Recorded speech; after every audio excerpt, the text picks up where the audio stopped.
2025 to all our listeners and their families. May 2025 bring prosperity and great success. In the studio, I have the journalist, Derek Wanderer. Derek, Happy New Year to you. Happy New Year, Oscar. Good to be here. Though for us, the journalists, the new year has not started in a good mood. Oh. One of our very senior, talented, and very thorough journalists, Rizdel Kasasira, lost his life in an accident yesterday.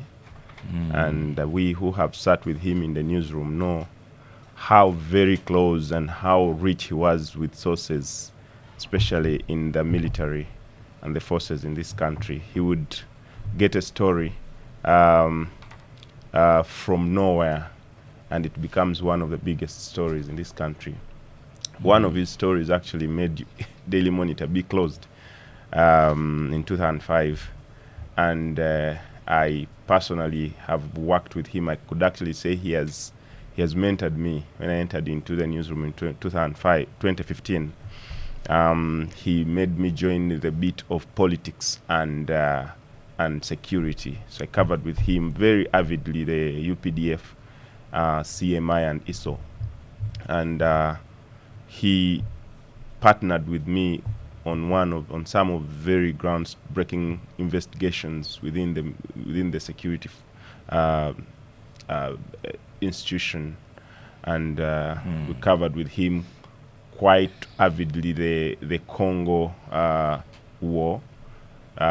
Interviewed some of the generals, some of the rebel leaders that side with him, and it's a very heavy heart that I sit to say I am very sure that some people within the newsroom have some people within the newsroom are living on with the legacy of Rizdel Kasasira, because he taught so many.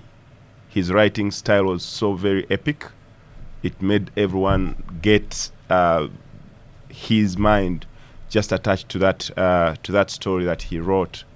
But also he mentored very many young journalists, some of whom are spread across the newsrooms in this country. But Oscar, let me just say that there's arrangements for those that want to pay the last tribute to him. The family and relatives have said that there shall be a church service to pray for the body of Rizdel Kasasira on the 4th, today. At 3 p.m. at St. James Cathedral in Ruharo.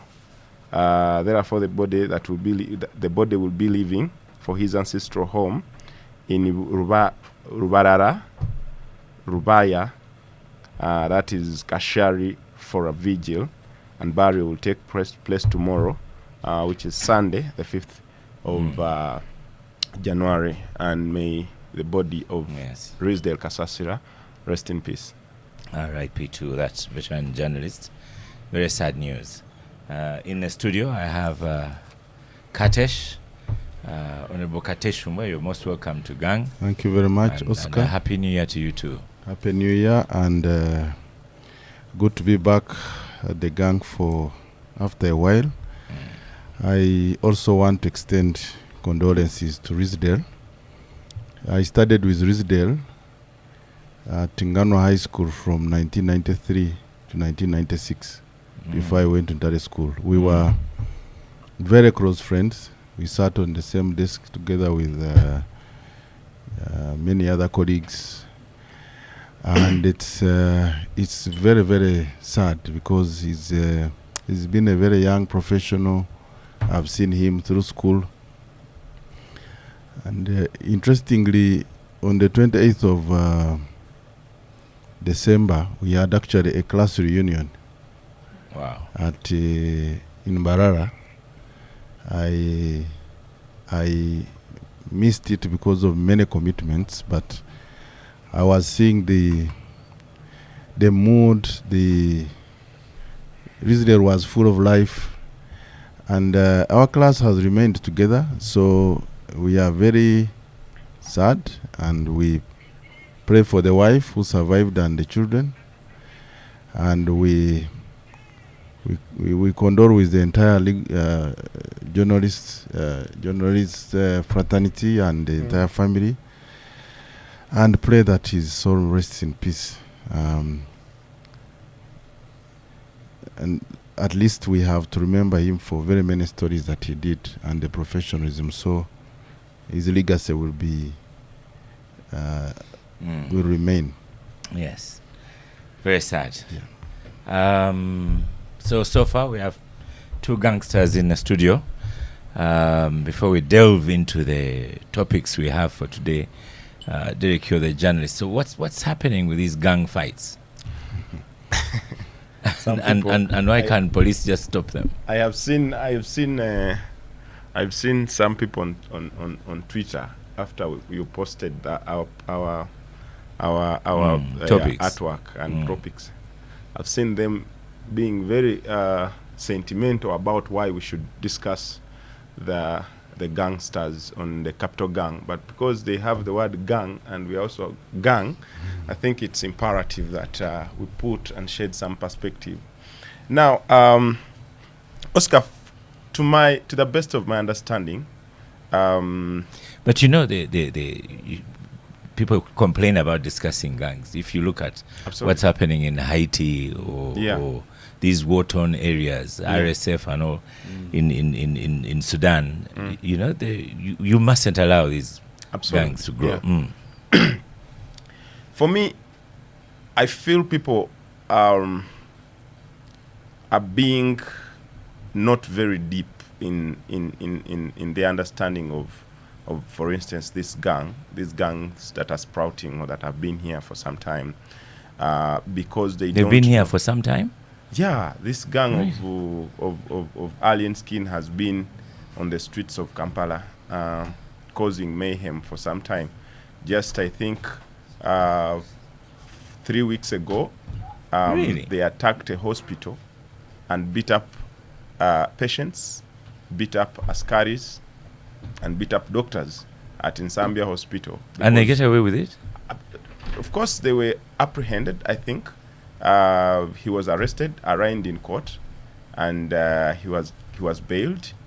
But hardly had he been bailed than he started even causing more mayhem and chaos. And that has been going on. I think they attacked the NUP head offices some time back. I think also about a month or so ago, and he went away with it. He has been fighting amongst his fellow artists now for close to 2 years since his emergence, and I know for sure that there are very many big shots within government, but also some politicians who have attached themselves to the name as one of their own, and one wonders why they are not calling him to order and his gang. But Oscar, what I wanted to say is there is a very big correlation between gangs sprouting in urban areas and governance in a country, but also security at large. When you look at countries that have very deep politics that go beyond just the politicians, the MPs and whatever, the politicians that control the entire state, gangs have been manifesting in those areas, but it tells about the brokenness of the society.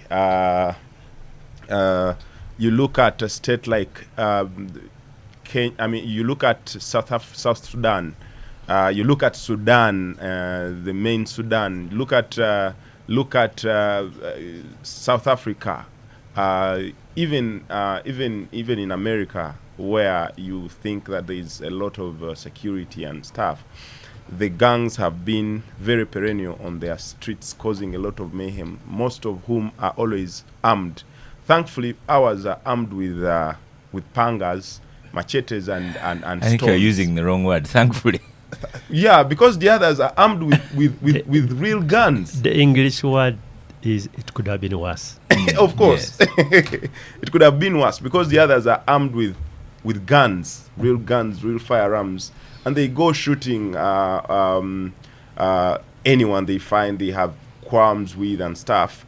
And it shows the brokenness in society, the brokenness in governance, but also the infusion of the entertainment class into the active and real politics of the country, whereby now an artist will want a politician will want an artist on their rally, for them to bring out exactly what it is, but also to woo as many supporters as possible to some of their rallies. And it has been seen all through the joining of artists into the real politics, active politics, has not helped either, because then you're going to bring the architect that is in the arts world and try to fuse it into the politics of the country.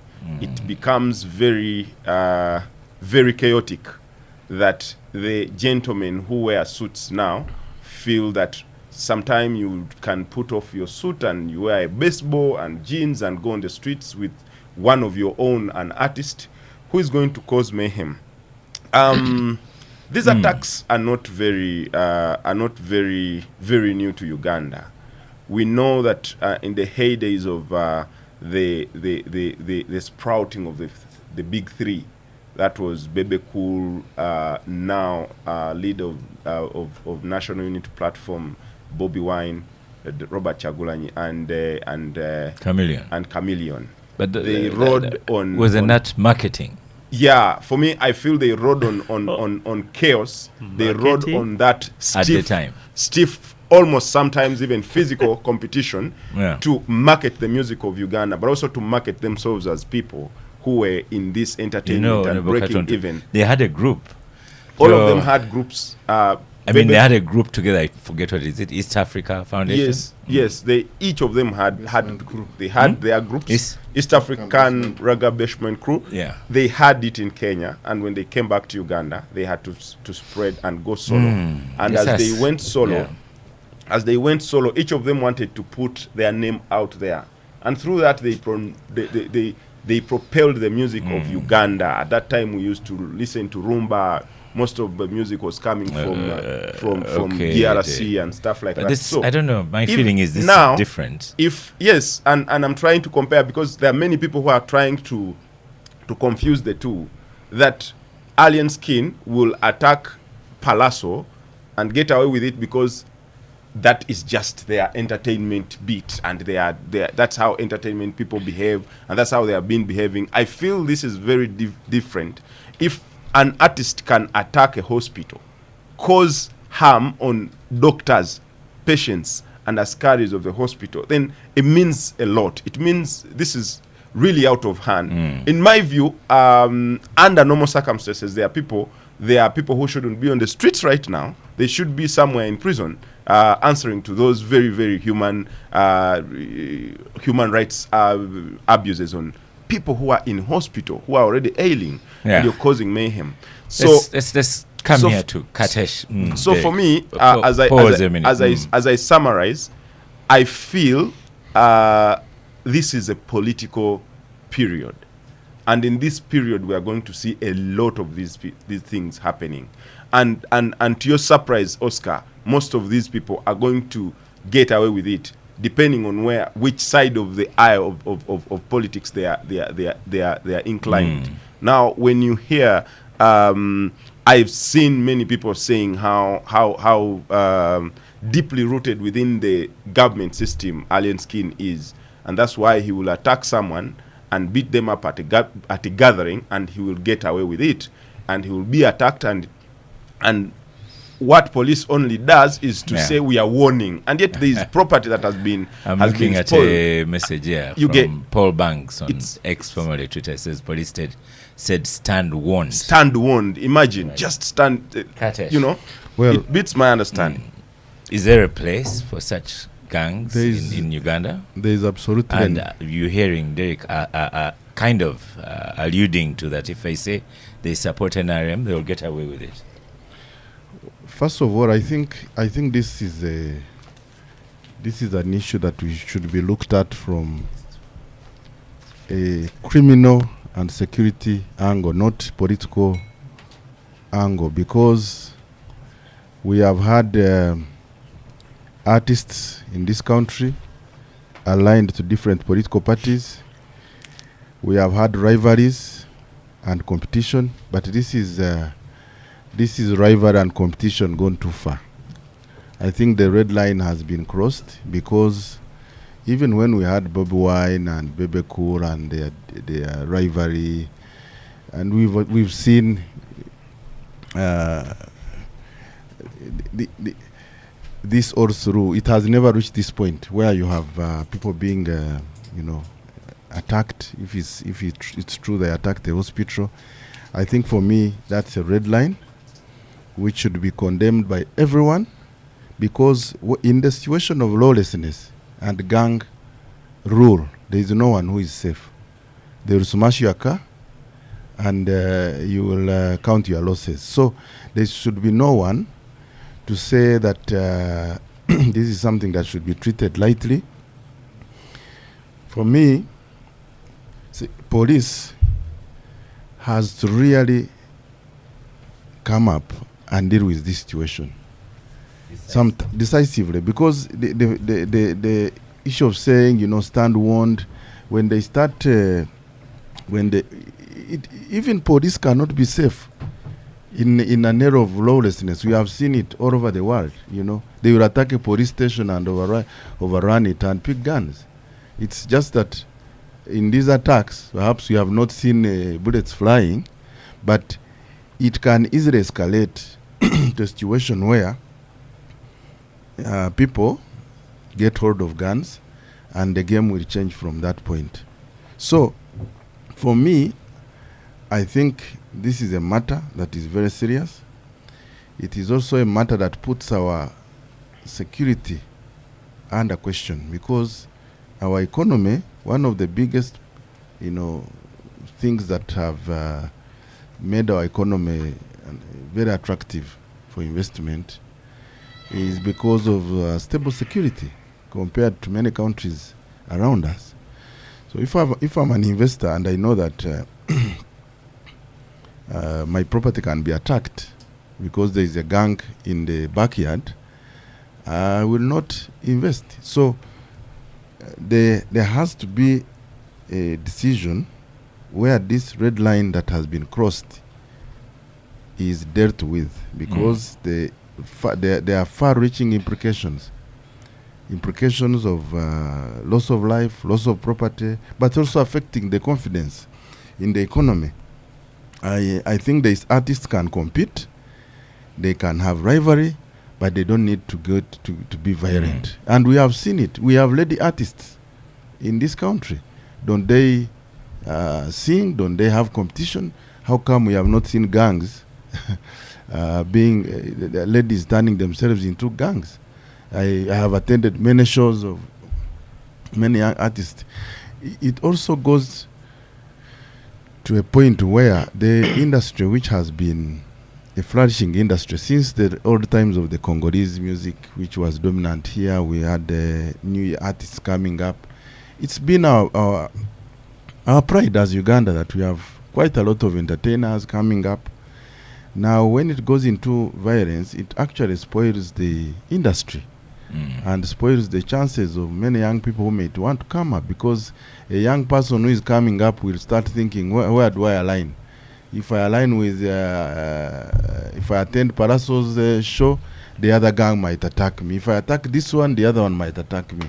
So it actually divides the industry and affects the prospect of growth. So there has to be a decision. The minister and the government, people responsible, must deal with this decisively. Okay. And as we go into the polls, let us not start, darkening our politics with this kind of situation too early. We can have artists. I have had artists even in my own constituents, including Aryan Skin. Oh. He's been, he attended, he performed at Shema. So there was no problem. There are many artists who have come. We love the music. But when you go, you become violent, then even we start thinking, should I even associate with you? So we should not destroy our good music. We should not destroy our politics. 2025 needs to be a year of calm, even as we go into election year. Welcome to Gang, Honorable Abdul Katuntu. Oscar, don't give you an impression that I've just walked in. No. You came. You made a comment. I like the shirt. Nice shirt. Thank you. Bought in Oina. Oh. Yeah. I think you don't know the people. For you, Alien Skin, Palazzo, those are names you've never heard of. No, I do a lot of reading. I don't they are not their novelists. shows, but I read about them. Yeah. But let's say this, Oscar. Looking at this incident as an isolated one, we really not being realistic. Let us analyze the industry itself and whether it has been having these challenges or not. How did the radio die? Fighting. It was an accident. Killed. How there was this gentleman, one of the guys who used to play, I think, cricket, the one who was killed in Agenua by a boat or something like that. And then the so-called gangs against the other. We've seen this. And then the industry has another challenge. We seem to have accepted that drugs and alcohol are a way of life of this particular industry and its actors as a country. Drugs? Yes. We know it. We know those who smoke the damn thing. they are known. And don't think that these people you see doing all these sort of things are just ordinary people waiting just to fight.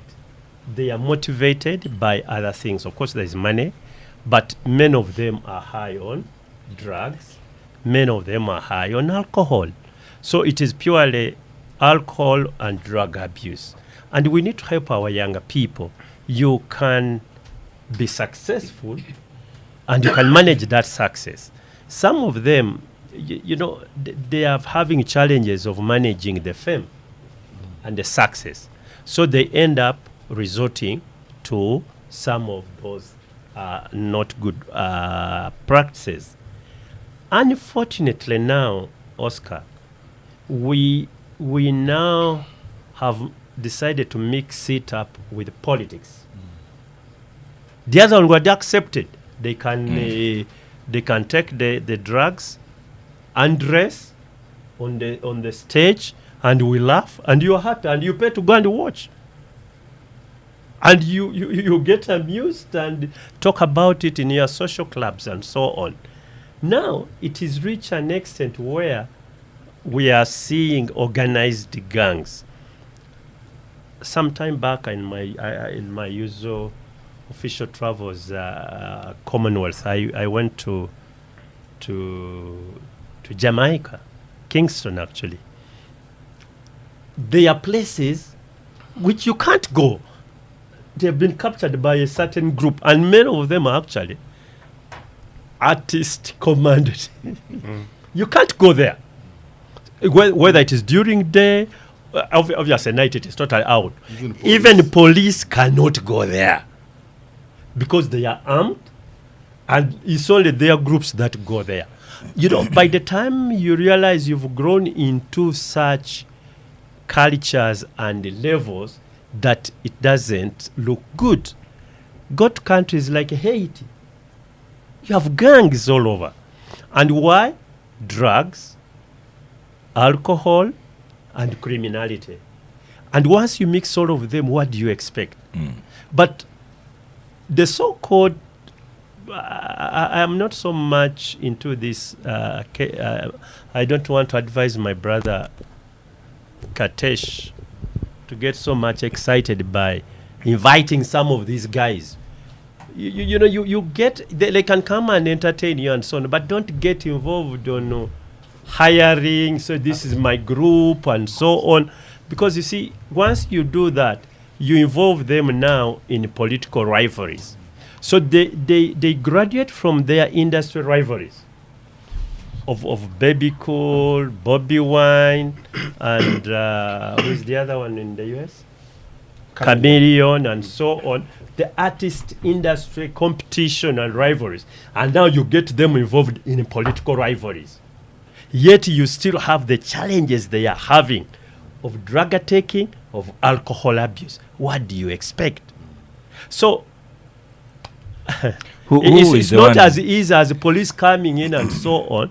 It's a big society problem. Who is the one that said on Honorable Mpuga's function that now we are similar? Who was that? Alien skin. Aliens. You see now what happens, and I've seen this politician and laugh. There is a group allied now to the Bobby Wine group. They have their own groups and so on. Now there is another one of Baby Cool and blah blah blah. Now you have this one of Kenzo and so on and so. You are having artists who have now gone into purely politics, and now you are going to volatile times. And I'll give you an example. You remember when Baby Cool, because I don't attend those shows, I'm sorry. I'm not a big fan, though I love music. There was someone at some concert which was in Kololo. I think it was by Baby Cool. And you remember how they were throwing bottles? Yes? You remember very well? The fans went and they started throwing bottles. Literally stop and so on. Now, from what I read yesterday, is like when Alien Skinny was coming, he anticipated a group to do the same, of throwing bottles. So he came prepared to fight back. That's why you could see that if you followed that story well, they came and showed the force before he reached the stage. Then they tried to look where a bottle would come from. Either there was some or two bottles came, and all of a sudden there was an attack in that place. So, politicians, we should divorce ourselves from this sort of thing. It doesn't go well. Let these young men and women, they're making some money. We allow them to grow, make some money. There are many young people who want entertainment. They will pay to go and watch them and so on. We don't have to get them involved in our politics, because our politics has got its own dynamics, and sometimes people don't have those strong shock absorbers, Oscar. They are taken up and they will do anything they can, hire anybody to win an election, and that would be very, very disastrous. It's not very good, but it's not yet too late. I think we can manage it. The Karamaji on X, formerly Twitter, says stop the gangs now. Started social media insults and intimidation, graduated to street brawls. Now we are attacking homes and destroying property, and a lot more. Agatha Tuhaire in the studio. You're most welcome to Gang, Agatha. This thing of the gangs, but it's a question of misrule. Abdu here says don't look at it in isolation. But over the last 2 days, on our village forum, Chigo Village Forum, people are annoyed about noise. Just in a small area, the noise generated. In Chigo now? Pardon? No. There are bars in Chigo as well? Well, there's some from a bars, there's some from churches. It's just incredible. And I think, isn't that misrule? No, isn't that the whole package? It's a freedom. What freedom? Don't ever ask What that freedom question. is that? So freedom, now human rights. Human rights? Your Yes, human rights to have that's what they say. loudspeakers on top of your roof? That's what they say. Honorable No, Katuntu, you are our MP. So It's a question of misrule It's everywhere. misrule, dysfunctionality, lawlessness. Lawlessness, actually, that's a good and, word to use. Human rights. And it's true, it shouldn't be looked at in isolation. It should be looked at in our law enforcement. You know, the selectiveness in our law enforcement is going to catch up in every way. You've seen these issues about the Bob Wine camp, people being in jail for years because of being in possession of military whatever, berets and whatever. Red. Red. Yeah. Now you have people that go on stage in camouflage, and they are not touched, because these are, and it started in 2021, in 2020 towards the elections, Yeah. where one musician who is now a politician, whose group is full of musicians, was being stopped from going anywhere, having any rallies. Another musician, or more, those that aligned to President Museveni, like Bebe Cool, were having processions. This other one, Catherine Kusasa, were having. So people started to see. Isn't that one the presidential advisor? But she's a musician. And that's what I found out saying about divorcing the music. Because the music industry in itself has a lot of rivalries world over. You heard about the shootings of the notorious B.I.G.s, the Tupacs, and all that. Now, here you have that, because even before they entered into politics, I think you guys... Some of us, we are gen old, so... I think you would know. I thought you would know notorious B.I.G. because, and Tupac. You are the old people, because those guys are old guys. We do. Oh, okay. Abdul, you know that? Of course. Yeah. Oh, okay. So there are musicians in the US that have been shot, more than that now, but also the drug abuse in the music industry. Many have died of overdoses, more than here in Uganda and somewhere else. You are seeing the addiction of chameleon that they are talking about. Even here, in the 2000s, we had only 3 musicians. Others, no one knew them if they were there. Chameleon, Bebeku, Bobby Wine. They were fighting all the time. They were not yet in politics. So there's already that rivalry, that competition. Now, Derek gave that background. So you are expecting the politics, the law enforcement, to be the one to step in. But now you have the politics being the ones pitting them against one another. Utilizing them. Exactly. If you are Kenzo and you are on President Museveni's side and NRM, you get away with everything. But so Kenzo is a husband to a politician, a minister. So is Bebe Cool. All that comes in. But I will still put it down to the lawlessness. Alien Skin has gotten away with so many things. No one is touching him. Let Bobby Wine or any musician connected, associated with Bobby Wine do something. They will be in jail forever. You have Bobby Young who is still in jail for all this while. So I think I remember my professor friend from Makerere one day was invited to speak about the potential oil curse in this country, and he said, "You guys, there's no oil curse. What is there in this country is a governance curse. The misrule you're talking about, the lawlessness that we have. We don't have people that are keeping law and order. We have people that have become gods. They buy the security. Law enforcement is bought. It's a commodity now. If I am a musician, I can go and ask security to take away a person I don't like. If I am a musician aligned to a certain big group, I'm going to be untouchable. And it's not just musicians. We have seen with politicians, with civil society actors, that some people will be picked over an offense and others will be left to go scot-free over an even bigger offense. Some people will be given bail, others will be kept in jail for forever without bail over a smaller offense than the one that has been given bail, because the offense, the violence that Alien Skin was involved in Zambia, it was a big issue. It was an issue that someone should, there should be some, you have to have these punitive measures that other people will not continue doing the same thing. But Oscar, for me, he's I see people have posted already of I think he's Alien Skin in military wares. Well, first of all, I just want to say that it's wishful thinking that we can divorce artists from entertainment or participating in campaigns or mobilization. World over, we have seen it. We've just had the US elections. We saw how artists were involved, in moving crowds, in singing. So you cannot, because when you are mobilizing, especially the youth, the entertainment is part of the process. The issue here should be we should not mix criminality with politics.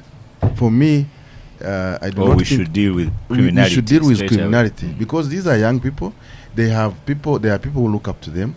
There are people who are upcoming. They want to see. They aspire to be baby wines and by the way, there is prosperity in the music. Some of these young people have actually made it through music. So as an industry, it's an industry that needs to be supported. I think this is time for people. I've seen people like Captain Mike Mukula trying to mentor some of these young people over the years. It is time for us to put an effort to work and separate criminality from anything else, but also try to encourage these people to manage success. Because it's also an issue of, I think it's Honorable Katuntu said it, failing to manage success. Says you become a big artist and suddenly you think that you are bigger than anyone else because you speak so and so. I think that is something that we need to do. Okay.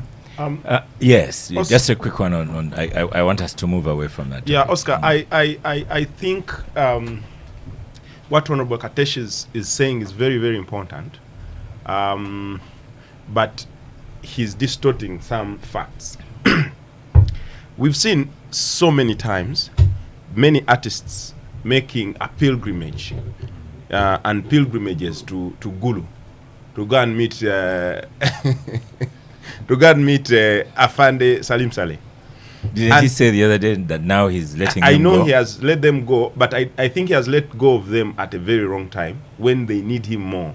Because I expect that when he meets them, he gives them the word of counsel of saying, okay, even when you're connected to me or you're connected to the government in power, you have no right of causing mayhem and chaos in the public. And I would expect that people like Honorable Katesh who are connected to some of these artists who have called them to their rallies, call these people out and say, okay, now that you are in our camps, we expect that you behave in a mature way. Because Alien Skin, we don't have camps. For me, for example, I can attend a show because I love the music. Yes. I attended the show in Serena. Derek, some the time question back. to you is: Would Bobby Wine go to Gulu to see General Saleh? That's a very far-fetched thought, even if you got But it you close see, to. Katesh, even when you still got get close it to- wrong in my Yes. view. Yeah. As long as the industry is becoming a partisan and you encourage it, I have this artist, he's mine, he's for my cause and he has to promote me. Yes. Then you have another artist doing the same. There is no you are going to differentiate between the rival of these artists and you principal's rivalries. You remember the You're time going when to mix them up. And I'm you remember telling when you, the these are time- young people. Yes. These are people, as we all know, who are so vulnerable, especially on drugs and alcohol. You're going to cause us problems. You remember that time when President Museveni hired all artists, most of the artists, to sing for him the Tuboganawe song? I think that was towards the 2016 general elections. That camp remained intact the way it was, just a few have dropped off. But those people... at that time, the President Museveni's camp was trying to respond to the Bobby Wine's camp because the 2016 opposition... Bobby Wine wasn't No, here. no, to Bonga now Yes. we Was came in in 2016. 2021, No, 2016. 2016. Bobby Wine wasn't here. But at least there was a little bit of response. And no, not the response. That was the beginning, actually, of the political Politicians political music. music Yes. coming in and of this era because the politics. We had another rap before. Yeah. Another for 2016. really. 2011. But, the one hit wonder. So just moving on, Abdul. So what do you predict for this? I mean, 2025 is going to be an election year, really. yes. And at some point, we'll invite the Electoral Commission to give us their roadmaps and so on and so forth. But what are your predictions here in the first week of January? Predictions about what? How the election will be conducted, how campaigns Is will be it conducted. talk about elections? No, We're talking about 2025, seeing what we see ahead. no. I think just brace yourself. we are going into some very interesting times. That one, please, if you don't have thick skin, you're going to have a little bit of shocks. Yeah, the difficult times are just ahead, and this is just the beginning. It's just an indicator and so on. You wait when the what we call political temperatures rise, the adrenaline rising, political one, of course. You're going to see a little bit of this. So we need to find a way of managing it. It's and today I see. I think it started around 2011. The young people getting so much active in the politics. Today, they have been a little bit, the last 2 years, they have not been all that very active. This year, you are going to have so many young people now getting active. And once they do that, because they are devils. What do you mean by getting active? Oh, you are now going to see them, all of them, dressing politically with all these politicians' t-shirts and garments all over the place. They are going to get involved in musical shows, entertainment. The politicians are going to organize groups, youth groups, against another youth group and so on. So, and if you are a strategist and you are a national security strategist, that's what you should be looking at. And if you are religious leaders talking to politicians, I only guess, I only hope they listen to religious leaders. You need to tell them, let our youth not get so much involved in the violence, or let our youth not get, because they must get involved in the politics. That one is for sure. But you have not seen them, for example, at a border stage, now doing the active politics. 3 months down the road today, you are going to see them. All of them, these borders. They'll be riding all over, accompanying politicians here and there. You're going to have terrible talk shows like this one, which are going to be political. All of them listening to and getting excited. You're going to have musical shows, which are going to turn out political. And now if you have two groups as fans, chances that they may clash are also high. So as managers of this country, we now need to see how do we calm down the situation. We can have very fierce, strong competition without degenerating into violence. Because let me tell you, nobody eventually benefits from violence. A country that grows the culture of violence, especially in elections, it will be barring people. And I don't think anybody should be proud. So-and-so was killed in this, so-and-so was killed in this. So my view is we need as a country to get ready for it. And if we don't, we will be in trouble. But caution to the politicians. Please don't use our younger people. Katesh, you know the politics, you people in the NRM, you are bloody. Your primaries are life-threatening sometimes. Well, first of all, we are in an era of information. So globally, politics have changed because people have information. They see what is happening elsewhere. It is very easy for violence to escalate very quickly, especially if it is sponsored or instigated by actors. But it is also easy to calm down tensions because you can communicate. If you are a leader and you communicate a peaceful message, it will reach very many people.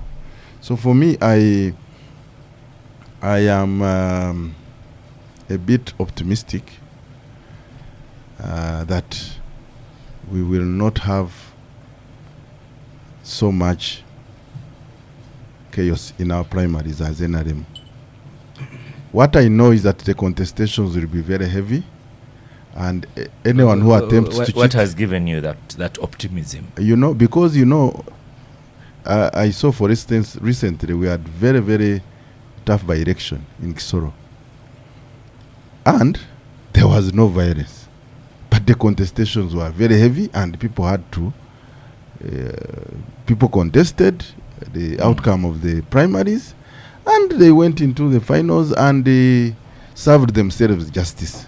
So it does not mean that all the time when there are The disagreements, service came in the finals. in the finals, But not in but the primary. in the primary. So you can actually go through these tensions, but remain focused on the end objective.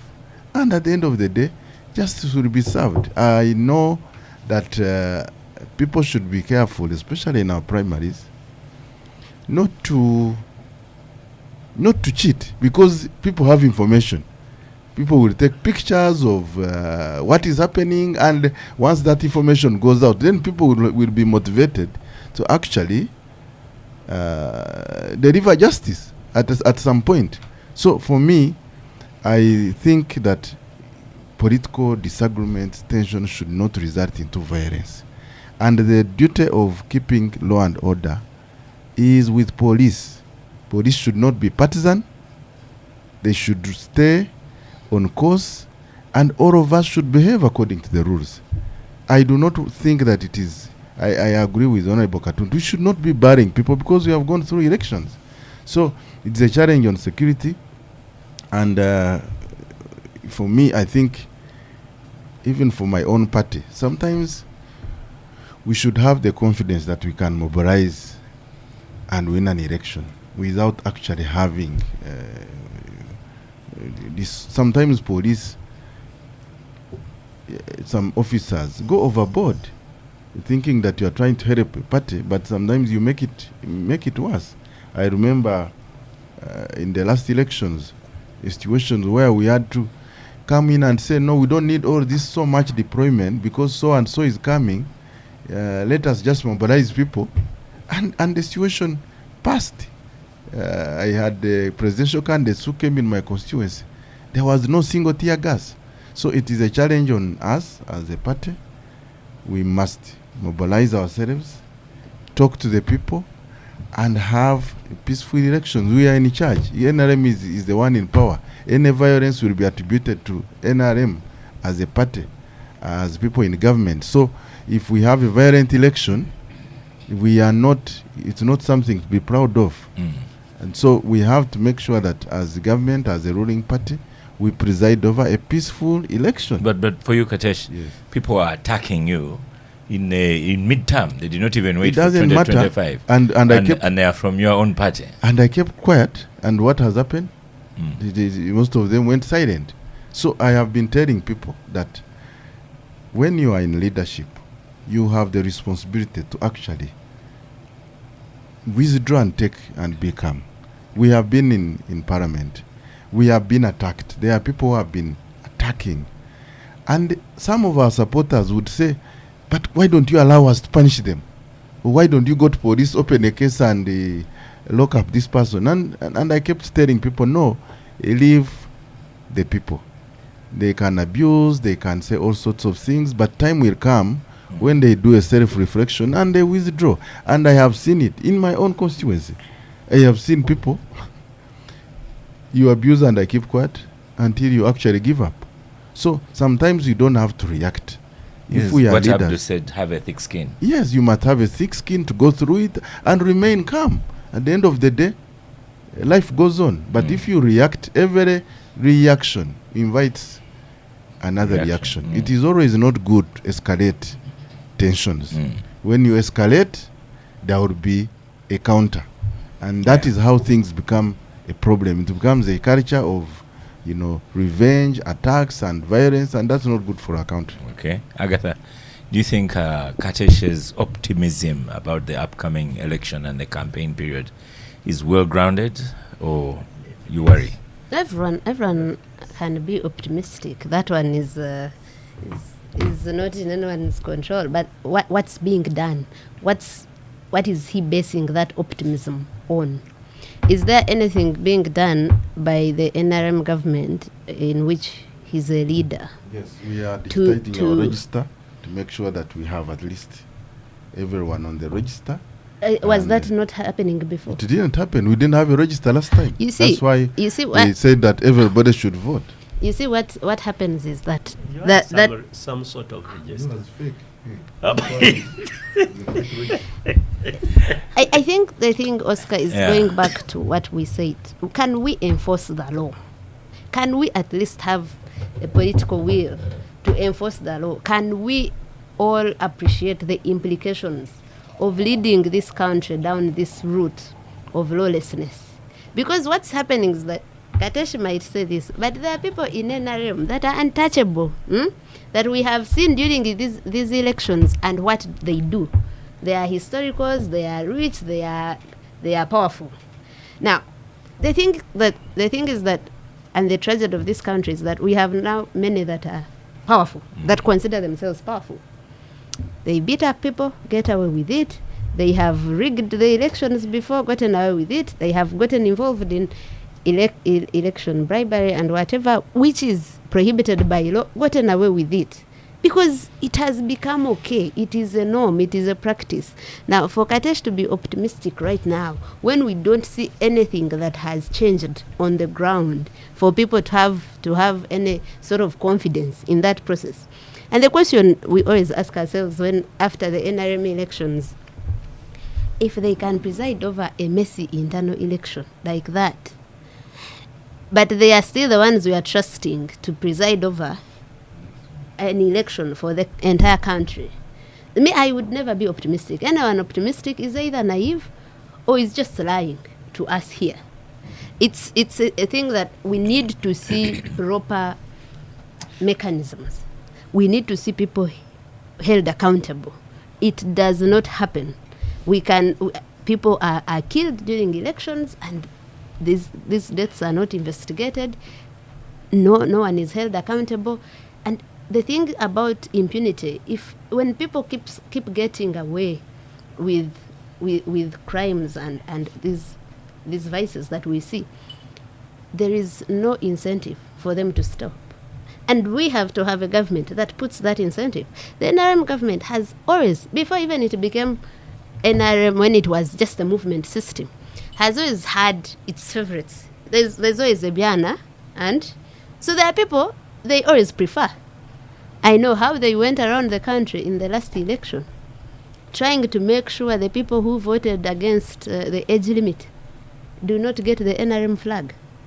So you already have those people that are the favorites of the system, that they will do whatever it takes to protect them. But also, whatever they do, they will get away with it. And the camps, like they said, the other rival people and their supporters, that's how violence starts. That's how violence is bred. That's how violence has been bred in this country for this long. Because it has become normal that every election, people will die, people will be injured, people will be in jail. It's like a matter of life and death. It doesn't matter what election it is. Look at what happened in Kayunga the other day, LC5 by-election.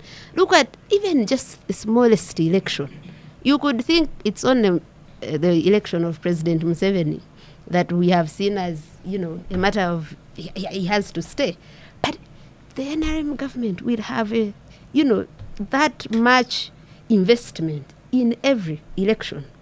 And the investment will be taking there the military, the way we have militarized these elections, the way the police has no control over what happens there. And we think that's normal. So I am not optimistic. You are not optimistic. Yeah. Let's stop for a quick break. And then after the break, we shall still continue looking forward at what will happen during the election campaigns. Welcome back from the break. This is the Capital Gang. We're looking at 2025, particularly right now on elections coming up in beginning of 2026. Optimistic, Derek Wandera, as Katesh was optimistic. Honorable Katesh is right to be optimistic because he has to create some kind of optimism among his own supporters. But reality is actually very different. You look at elections from say 2005, 2006 violent, 2011 violent, 2016 more violent, in 2021 most violent. And I'm actually looking at the next year, the next year's election being even more violent, because there are so many factors that that will define the next election, and the factors are, if the let's even look at the 1996 election in and of itself, and compare it with the most recent 2021. You have a President Museveni who is very strong, very charismatic, moving across the country, talking to people and convincing them about his manifesto, and 2021 where he can hardly move to 2 districts on one day. He can hardly cover the entire country. He only has regional meetings, sitting down with 100 or 2 or so leaders of NRM, telling them, go and tell my people this and that. That's the President Museveni who is going to come and try to use all mechanisms to make sure that he's voted.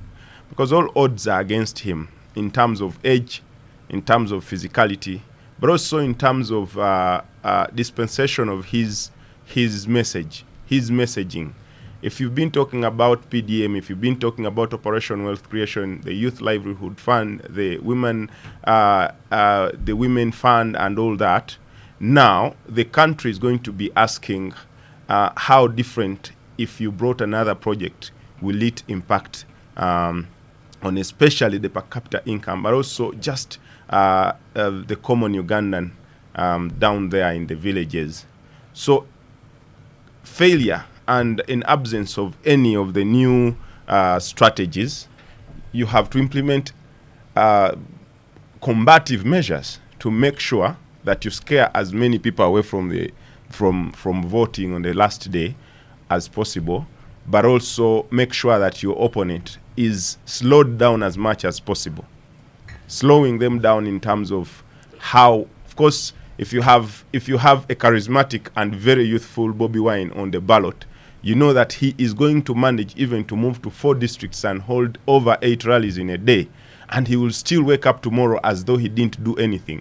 I covered the last election, and one of the stories I did was just how Bobi Wine arranges his election day, like a day of campaign, how he carries out campaigns every day. And it was interesting when pictures of him beginning in a gym and punching the air very early in the morning, wearing like a boxer. Those would be certainly pictures that can scare President Museveni, who is in his 80s. He would hardly lift his hand to punch the air. So really, when in the last election, I don't know if you saw. It is only just being physical. For me, Yeah. I feel it doesn't. But just in the last election campaign, it is President Museveni who did. I don't know. How many Were there press-ups? 40 sit-ups? no, and- those press ups were during the lockdown. They weren't okay. during the campaigns.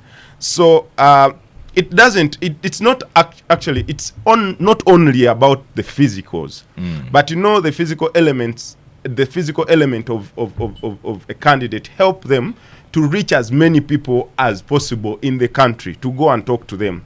Now, it will be very hard for you if you cannot move to the 120 something districts that in Uganda, and you only move to 24, and the other one has covered and canvassed the entire country. It will be very hard. So with all those odds against President Museveni, if you can slow down Bobi Wine to make sure that he doesn't move to as many districts as possible, it's a plus for him. And how does that happen? There's certainly going to be violence. You're going to see more people being tear gassed. You're going to see many people having their limbs cut off because of these tear gas canisters. But also even bullets entering people's bodies like we saw them last time. So optimism is something that you can just create as an aula or just as an illusion in your brain. But the real sense of elections, it's going to be very violent. If police were to engage such what Agatha and Derek are saying, particularly, if we were to use such method to stop criminality, we would be very, very far ahead, Abdul. I don't think the issue is the police, really. You people, you stretch a little bit too far. It's about the politicians, period. It's about us. As long as you are irresponsible, these things will happen. Then the police will start to continue running around. Because you see, we don't have enough police to police literally every Ugandan, to be in each and every village, make sure everything is calm. By the time they come to a village called Idudi, things have already happened, and they are fire brigading. So it's about preparing our nation, preparing countrymen. I say, look here, elections is a civic exercise. We go into it to choose our leaders. And winning is okay. But everybody going to an election psychologically should be prepared that he can lose. Never go into an election thinking you are going to win. Go into an election with the possibility of losing. And once you lose graciously, I mean, it does not hunger over you. Life must go on. But secondly, we also have job seekers. And to them, it's life and death. Yeah, that one is not preparing to lose. Yeah, because you see, they have nothing to do outside the politics, outside these offices. And doesn't matter whether at parliamentary level, district level, sub-county level, because now we have elections up to the grassroots, a village or LC1. So it's about the political class. The political class to realize that election is, first of all, is an exercise about how we are going to manage our society, not for you looking for jobs. So that you must kill somebody, you must hire goons, you must sell everything you have to join politics. To join politics and win, and therefore recoup.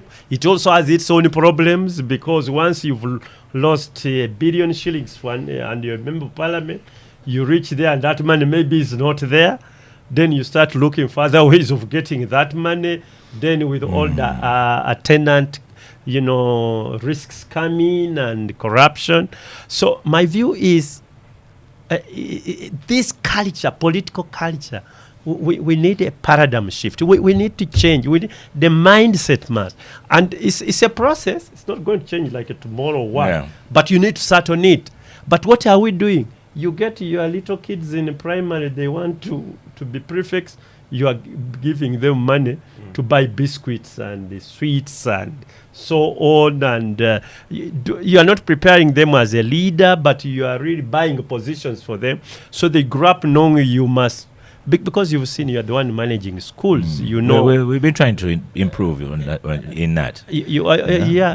I congratulate you if you are trying to improve. But the situation is not good throughout the country, not in a particular school, but throughout the country. So and it is going on and on. So the country has a little bit of an ailment. It's not malignant cancer. It's not fatal, but we can treat it. We can treat it.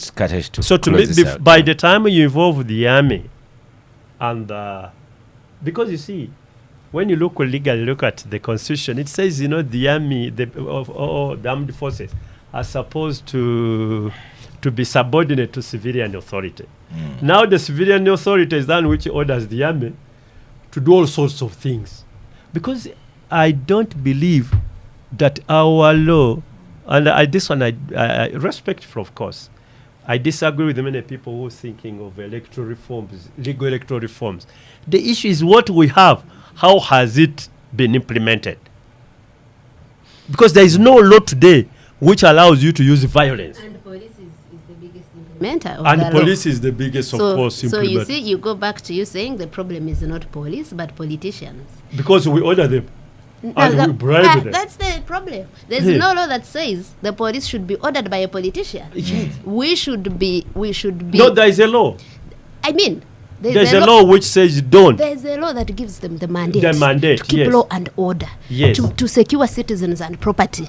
They should not wait to get order from every Tom, Dick, and Harry. And that's the problem in this country. Even the electoral commission is not just from one person. The orders are from the president, they are from the Prime Minister, they are from a powerful MP, they are from a speaker, they are from... We have a lawless country that everyone thinks they have the power. To take away the power of the laws that is given to these enforcers. Let me give you as a practicing politician. When you look at the law, the mandate to organize the electoral process by law, by constitution, is to the electoral commission. Tell me, haven't we had more often than not that polling stations have been taken over by people who are not even officers of the electoral commission, literally managing them? So the law is already there to protect the electoral commission to perform its independent function. We even went to the most ridiculous thing, to say we need to change the name of the electoral commission. It used to be called Uganda Electoral Commission. Then we said independent, to remind them daily that actually you are what? You are independent. And yet you find an RDC. These days, I am now taught to the politician, listen to me. The so-called assistant RDs that have been appointed, they are now assistants to the deputy. They are posted like 4 or 5 over in every district. They are now being engaged to do the manipulation of these electoral processes and so on, recruitment and so on, blah, blah. So you need to watch out. Once you have that sort of interference, then forget about the electoral commission being an independent electoral commission. And once you have that partisan illegal activity, I am telling you, it is a recipe for disaster and for violence. Yeah, closing out the topic, looking at elections 2025. First of all, you people in NRM, at some point you start fighting for your life as well, because you have 2 big elections. You know, the primary and the final. It is very easy to focus on NRM, but you know, first of all the parties will be responsible for selecting flag bearers. So the first challenge will be for parties on how they manage their internal democracies to come up with flag bearers and make sure that that process is not laced with extreme, contestations. So you might be thinking about NRM, but even NUP must select flag bearers, and we know that in the last elections, literally all the parties had problems. I know one party which is a major party in my constituency, they went and installed someone, and the other party members crossed and joined NRM. So it's a challenge for the parties on internal democracy, number one.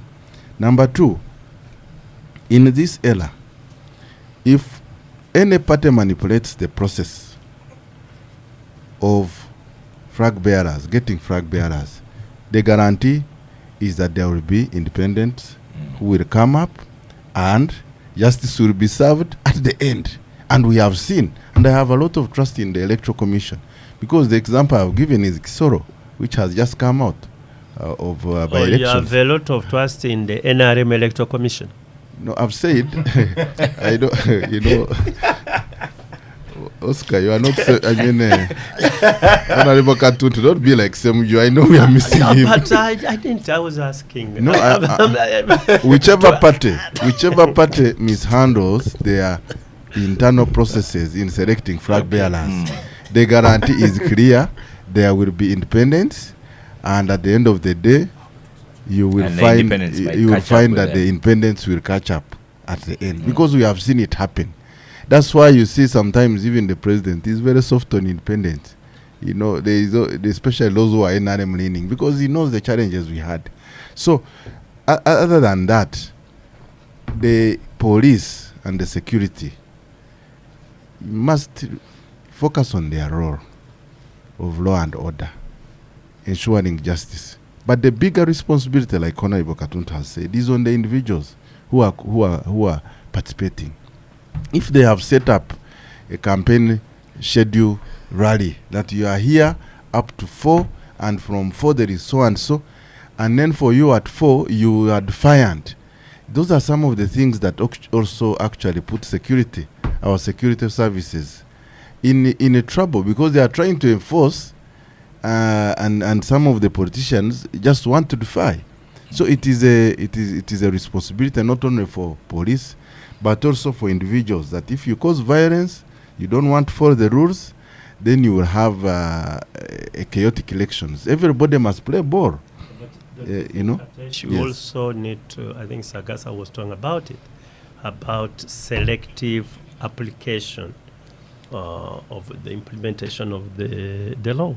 Yes, for example, in the last elections, there were complaints about RDCs. And I think it came out even in Parliament. You remember when RDCs were interfering in Women's Day celebrations. You remember we had that problem. And the directive was issued. If you are an RDC, why do you have to storm a radio station to stop someone who is mobilizing because he's not in NRM? Let the politicking be left to us. Don't get involved. Switching off radio shows and they don't get because you actually end up giving a bad. Some of the so-called directives are determined to think that you are pleasing. I know some of the RDCs who have been dropped because they went overboard. You think that you are trying to please the leaders, but you are actually breaking the law. And we must know that nowadays we have seen in the recent times all these individual sanctions and pressure on people. At the end of the day, you have to be accountable. So for me, my call is on the politicians. We must be civil, but also security. Just don't get involved in where you don't need to. Maintain a line of enforcing the law. And for us, if we are in a political game, let's play it. And the winner will come out. Okay.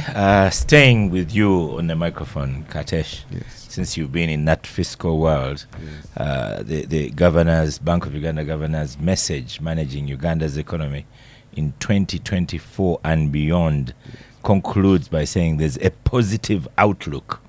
The strategic delivery of BOU's policy mandate in 2024 has strengthened the economy's foundations, from maintaining one of Africa's lowest inflation rates to achieving 4th place in the ABSA Africa financial markets. Continues that banking sectors has improved health, expanding digital services, reached 65% of adults, and so on. And says 2025, a robust monetary framework and modernizing financial systems position Uganda will modernizing the financial systems position Uganda well to face it's been positioned well to face global challenges while advancing domestic prosperity. So a very positive outlook, something that Moses Byaranga could have written very, very well playing with these figures. You agree that this is a very positive outlook, Katesh? I agree, because the indicators are there for everyone to see. We have had chaos in the currency depreciation around the whole continent.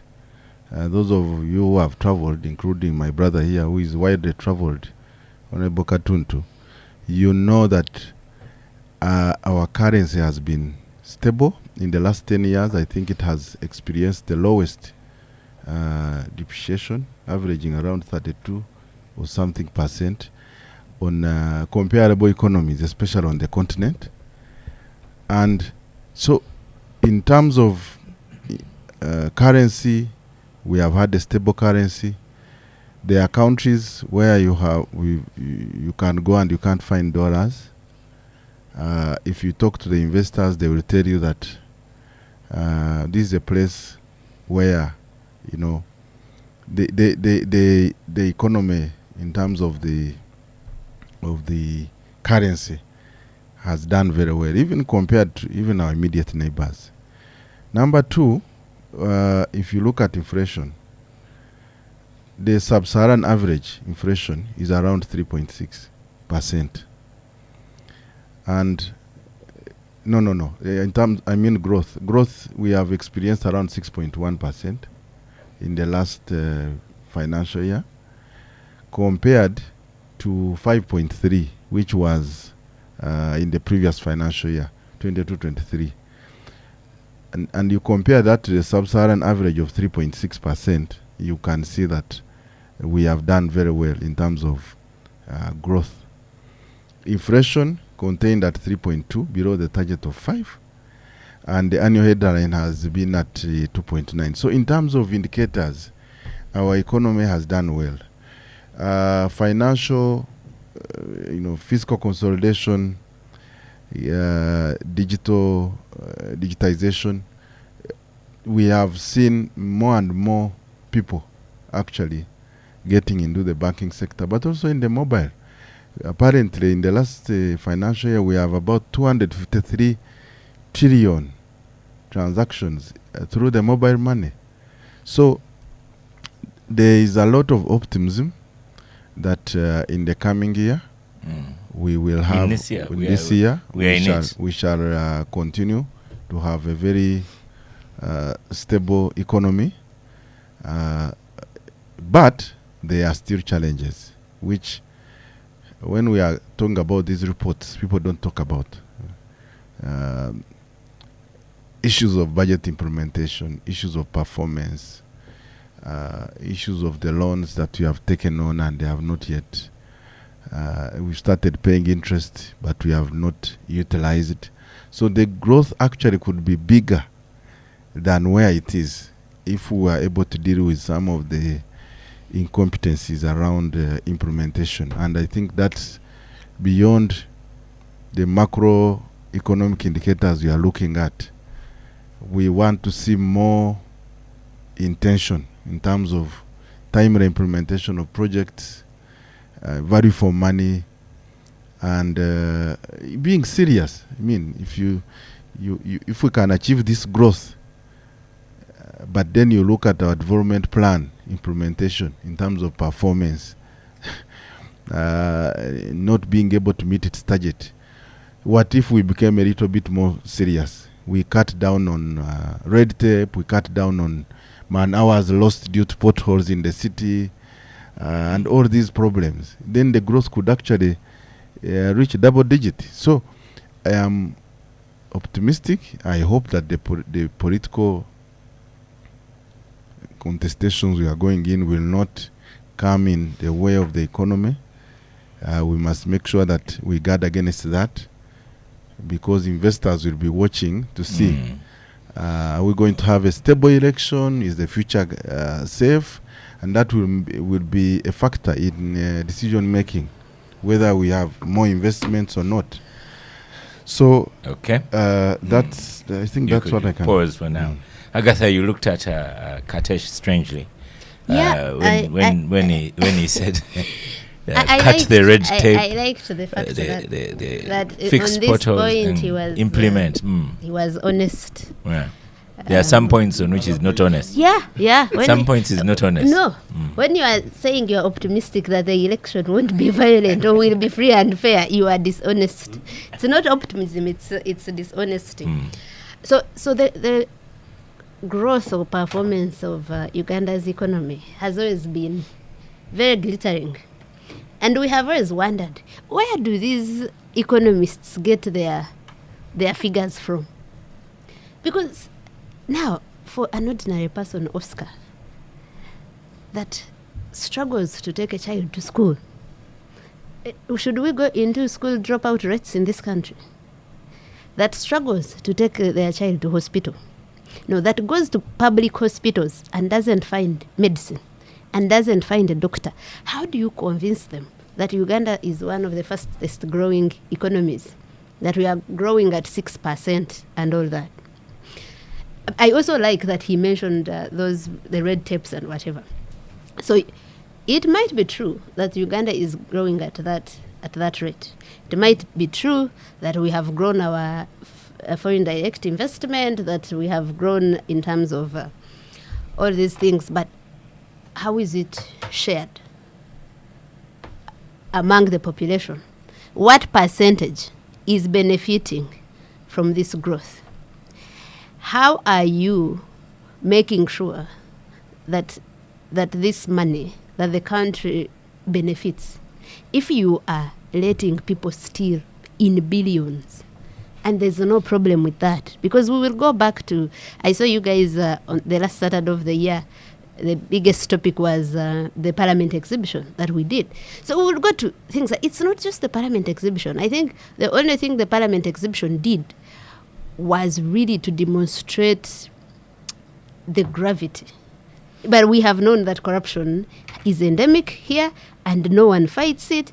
And the IGGs, from all the IGGs that have been around, I think the era I might not know well enough is the era of the first IGG, Augustine Ruzindana. But these other women, they come and say, our hands are what?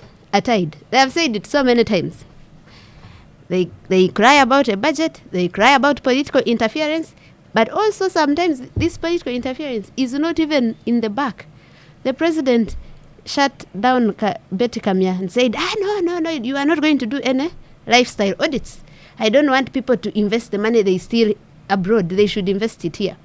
Now, if you are leaving hemorrhage like that of the financial, of the public resources, how are you going to claim growth? Because this growth is not, that's why Kateshi talked about the hours spent in potholes. Talk about also the money, actually, in terms of how many people, how much people have to repair cars and whatever, shock absorbers and all. So if we are growing that fast, how can we have a city that has potholes for so many years and they are not being fixed? We also need to talk about the debt in this country, like the public debt. It's now over 70 trillion Uganda shillings. I think by now the debt to GDP ratio is like 55%. Still manageable apparently. So there are all those things that even when we are borrowing this money, it is stolen. When we are borrowing this money, there are issues that this money is actually not used. What is that term? You are the economist. Where we are paying. You said it. You pay interest for money, unutilized money. You are not using it. It is seated because you have so many inefficiencies in even procurements.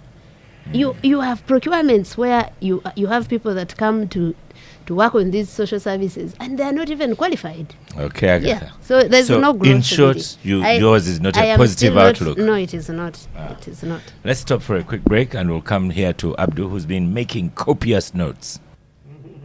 Welcome back from the break. This is the Capital Gang discussing BOU Governor's report ending with a positive outlook. Abdu, do you agree with a positive outlook as well? Well, let's just talk of simple economics. And I'll pose a question here for someone on X, Norman Magembe. Says, since the economy is doing well, where are the jobs? Please, Katesh, find me a job in this very good economy. What job?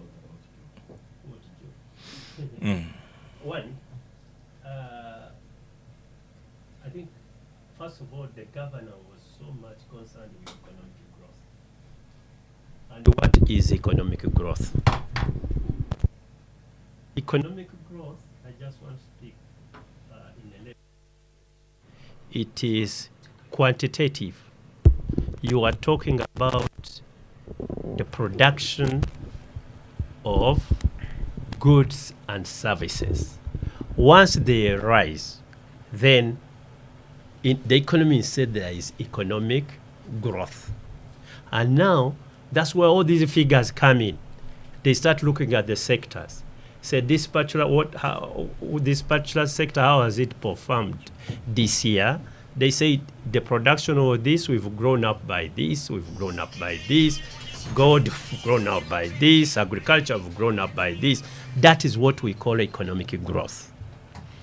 And it's so narrow. It is pure about the quantity of services and goods being produced by a particular economy. And over the years, Uganda has had that growth. And you don't mistake. And that's why, Oscar, people look at the figures, then they doubt. No, there is economic growth. And those figures, most cases, they are actually correct. However, does that translate into economic development. Because now economic development goes beyond the growth. You now look at what we call quantitative, including these things Agatha is talking about, the quantitative growth of the citizens benefiting from the growth. And that's when we start looking at now, okay, how has the country benefited? How have the citizens, are they off now today than they were yesterday? And is the growth rate commensurate to what is growing, and then the benefits to the citizens? And if we don't differentiate that, then we make a big mistake in our analysis, Oscar. Because one, you'll wake up today and there have been more vehicles on the roads, by the way. And that's growth. And more borders. Too many. And that's growth. But let us look at the quality of life of this either border rider or the border passenger. What is the quality of life he's living today? Can he afford A, B, C, D? Can he afford the convenience of moving on this road where he's being ridden on a border but without being hit into a pothole? Can he benefit from the road without staying 4 hours in the traffic?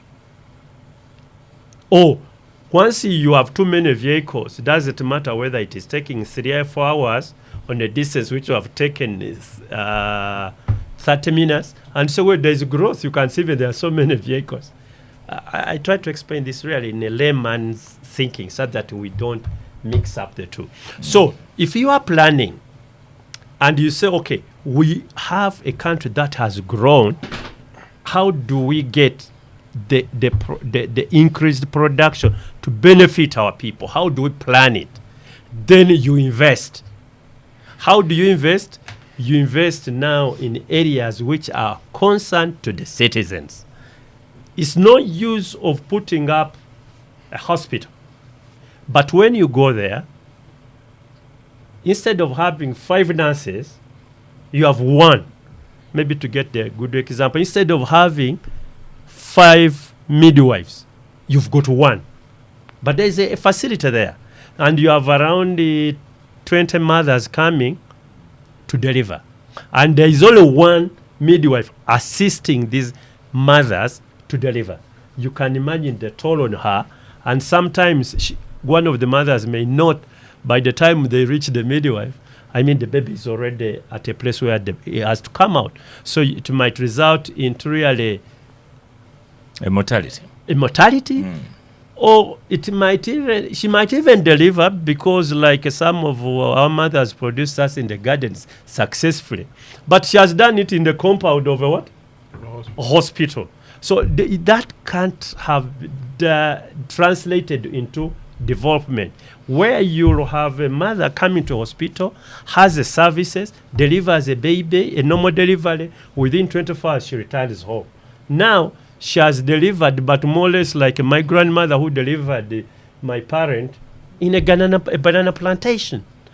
So if you are planning, and that's where Ating governor and others, Ramadan Gove, all of them, the entire should be sitting and say, what do we plan? For example, take about revenue, national revenue. Katesh is the expert on this. Has it increased over years? Of course it has. Don't doubt about that. And doesn't that determine the size of the economy? Of course it does. That's why people, sometimes you see these commentators say, what are they discussing about? The economy has increased, but where are we investing that money? Because that's the most critical. There is wastage. Sometimes bad-mannered people pick a little bit of it for their own use. Not a little bit. Let me use my words. You have yours. So you get it. Instead of that money being invested properly, you don't. And then you say, okay, what do we do? Let us give each peasant down there some money. PDM, yes. You want to create 1 million entrepreneurs. Then you say, for example, I've urged in many meetings, and I'm going to give you one meeting I urged quite recently, that there is no country in the world which develops by us romanticizing with the majority of our people being in primary agriculture. No country, Oscar, not even a half a country in the world. We should be working, getting our people out of primary agriculture.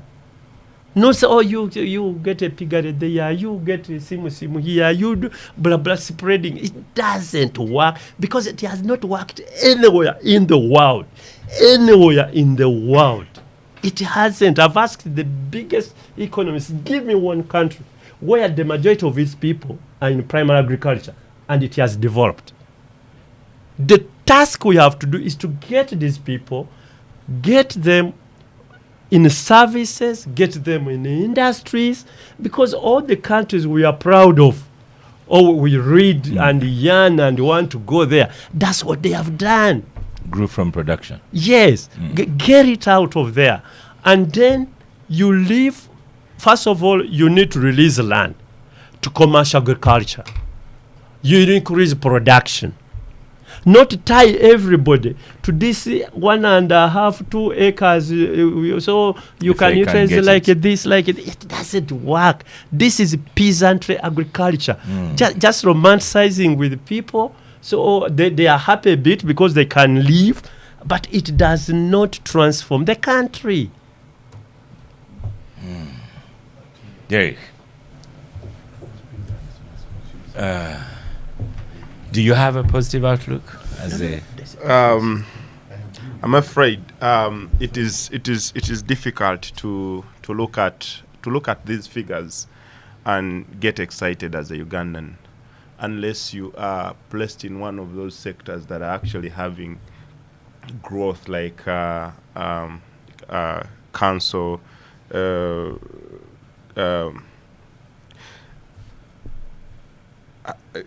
I mean, you in 2021, I think our economists came and led by President Museveni said Uganda had crossed to middle income status, and just a few weeks later, the World Bank came and corrected that narrative and said Uganda hasn't entered because its national income per capita was at $840. Less of what is supposed to be about 1,000 and above. But over the years, over the 3 years, I know that the national income per capita and the GDP per capita has since grown to 1,046 US dollars, which makes us cross to the lower middle income status. And those figures, of course, according to where you see it, have been contested and stuff. The recently released figures by UBOS show that and implicate that for the last I think 1 decade, Uganda's biggest population of 68 to about 72% have remained in subsistence agriculture. I think what Honorable Katuntu is actually talking about here, and again, like he has put it quite clearly, that until this very significant number is shifted from either subsistence farming to commercial farming, which has a bigger impact in economic growth and development, shall we even boast about these figures that are put in our papers? And I don't want to blame economists per se, because economists will pick figures from all sectors of the economy, put them together and get an average, which will always push them to think that we have been growing. But of course, there is certainly no development. What I would actually blame is the the leadership of the country, the leadership that does the appropriation, does the budgeting and stuff. Because for me, I feel that there is a very big problem when it comes to prioritization of our funds, even the funds that we borrow from wherever. If there was prioritization, prioritizing the major sectors of the economy. If we are talking about industrialization, if we are prioritizing the industrialization of our economy, if we're prioritizing what we actually call the backbone of Uganda, because we have always boasted about the backbone of Uganda being agriculture, and we are leaving 72 to 68% of Ugandans suffering and harrowing in subsistence farming. If we do not shift our minds to prioritize on what exactly it is that can bring about economic growth, but alongside economic development, then we are going to always doubt these figures every time that they are released in the newspapers. And I know that when the other bodies that look at our economy from a vantage point go and use the same figures, normally they bring out a different result. You asked whether I have any optimism. I am saddened that looking at the number of Ugandans who cannot live on $1 per day, vis-a-vis those that can actually afford even 7 meals or even throw food away, bringing about that very huge income inequality. It is very hard and very bad for very senior economists like the Honorable Katesh. He should actually know, for instance, from his constituency, how many people can afford 3 meals a day, like it's supposed to be. And that is what we will call economic growth and development. But as it is right now, we know that our country is still struggling. Even with the handouts that are coming with the likes of PDM and stuff like that, even with that, there is not very much significant change. Because at the end of the day, even the little money that's given through PDM or the others is still stolen. So we have a very big problem of corruption in this country. This is just information there for you. One of our listeners, Kahunga Masiko, says, Michael Todaro, if you remember your economics, says, when planning for development, think of the poorest person you have ever met. Yes. And you're saying there's still many of them. There are still many of them, and many of our leaders know about this because they go to the lowest. There are people who cannot even afford a shelter at their homes. And looking at some things like salt as a luxury. That's why when an MP like Honorable Katesh goes there, the first thing they're going to ask him is, have you brought for us some salt? Some of them even looking at sugar, they're like, that's a luxury. How can you have sugar in your house? So if we are not looking at the lowest person, and we are looking at the far end person for us to gauge how our economy has grown, then we are going wrong. Okay. If we are looking at the number of vehicles on the road, we should also know that there is someone who cannot even afford a bicycle, not even one. But the biggest, more than 60% of Ugandans cannot even afford a bicycle, which bicycle right now could be going for about 50,000, but you can't afford it. 50,000. And we are looking at. You have this sort of sit as it is. You don't need any more one vehicle on this road. You get. So there is a lot that we need pause to there think for a about. second. Moses Pierhanga is saying Derek told lies that President Museveni in the last election didn't campaign in every district in Uganda. The truth is that the president had campaign meetings in every district of Uganda, meetings and radio shows, and not rallies like before. It's because it was COVID time. And then Derek should know that we had to come up with a method of campaigning. Not because Museveni was unable to physically campaign in every district. Then I have another Gerald says, okay, Bobi Wine was fit, but he couldn't place a candidate in every position. Then it says, on the issue of push-ups, he was doing it in 2020 during breakdown, as someone pointed out here. And he continues, says, I don't know why Derek keeps getting things wrong. The population in subsistence production is 33% and not 68%. Let's look at the figures. They were just released here. That's what he's releasing. I want my brother here, Derek, to... And I should also tell you that Chris Mukiza, the director of... says that the document was published and you can find it online at their website. Exactly. The census document.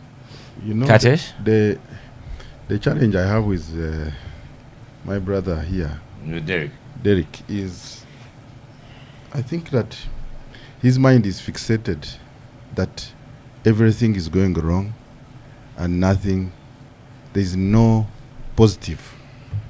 Because if you talk about the population, first of all, I'm glad someone has corrected the subsistence agriculture.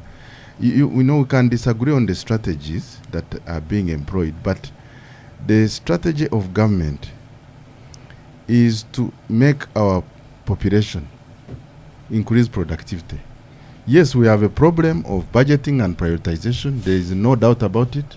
We have talked about it in Parliament, even in the caucus. We must get our priorities right, and some of us, we feel we've been let down by government repeatedly, year after year, on priorities, getting priorities right. But if you look at the other problems, we should not think that development of a country is a responsibility of government. If you look at countries that have developed, everybody wakes up planning to do something. I know, Oscar, you employ people. If we are to discuss some of the challenges you have to go through with human beings. So the idea of, for example... But it would be an excuse. Yes, but... If you employ people, then have a building in which they can work. Yes, Government should also invest in the infrastructure that will enable that development. At the program, PDM might be seen as, throwing away a few things. But the idea is, can we have everybody producing something? And that is the growth we are talking about. If I have examples of people in my constituency who got PDM money, bought manure, put in their banana plantations, and increased banana output from 25 to 80. That is economic growth at the lowest level. But for us, of course, when we are here in Kampala, we look at the big things. Even the services sector that my brother Katuntu is talking about, Honorable, is if you produce iron sheets, roofings, all these factories which have come up, you must have people to consume those products. If the peasants are not earning and they are not productive, you will have industries, you will have services, but people cannot afford them. So I think the bottom line is that the biggest... Yes. I want to get, because I just need a professional conversation. Yes. You see, when you talk about services, yes, when you talk about industries, you are talking about creation of jobs. Yes. And once you have creation of jobs, then people have got income. And that income is the one which they use to consume the goods you are talking about. Yes, but you see... So what you have to do is to create a market, a sustainable market. An environment. Yes, and that sustainable market you can have. And this is not even that sophisticated science. It is economics all over. Yes, these are the fellows who are going to have money. Take, for example, sorry, Troy, but I just want to understand. I could be wrong. Yes. My point is... I've got this factory on Entebbe Road, roofing. Yes. Somebody has gone there. He's got a job. Yes. Once he has a job and an income, he can be able to earn and put up a 30 iron sheet house.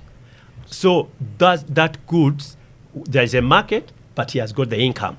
And he can also get money to get 10 bags of cement and buy the cement. So this is what economics does in my view. Here is the numbers. You have more than 5,000 factories in this country, employing around 1.2 million Yes. Ugandans. Only.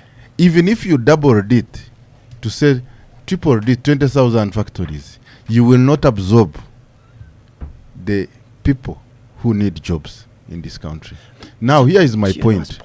Yeah, here is my point. You see, you have people in this country who have acres of land and there is no production taking place.